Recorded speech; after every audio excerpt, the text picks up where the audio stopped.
السلام علیکم، خوش آمدید انسائٹ ہب پر۔ میں ہوں طلحہ مسعود اور آج کی ویڈیو میں ہم سیاسی جماعتوں کے جمہوریت میں اہم کردار پر بات کریں گے۔ تو چلیں شروع کرتے ہیں۔ سیاسی جماعتیں وہ تنظیمیں ہیں جو عوام کے مفادات کی نمائندگی کرتی ہیں اور حکومت میں اپنے امیدوار کو منتخب کراتی ہیں۔ جمہوریت میں ان کا کردار بہت اہم ہوتا ہے کیونکہ یہ عوام کی آواز حکومت۔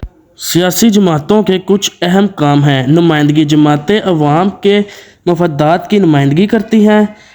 سیاسی امیدوار کا انتخاب: یہ جماعتیں انتخابات کے لیے اپنے امیدوار کو منتخب کراتی ہیں۔ پالیسی کی تشکیل: جماعتیں حکومت کی پالیسی بناتی ہیں۔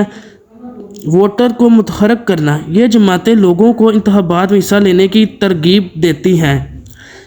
حکومت کی تشکیل: جماعتیں پارلیمنٹ میں اکثریت سیٹیں جیت کر حکومت بناتی ہیں۔ سیاسی جماعتیں جمہوریت کو مضبوط کرتی ہیں کیونکہ یہ عوام کو انتخابی اختیارات دیتی ہیں اور حکومت کو جواب دہ بناتی ہیں، لیکن کچھ اوقات یہ جماعتیں سیاسی تفرقہ، کرپشن اور حکومت میں رکاوٹ ڈال سکتی ہیں۔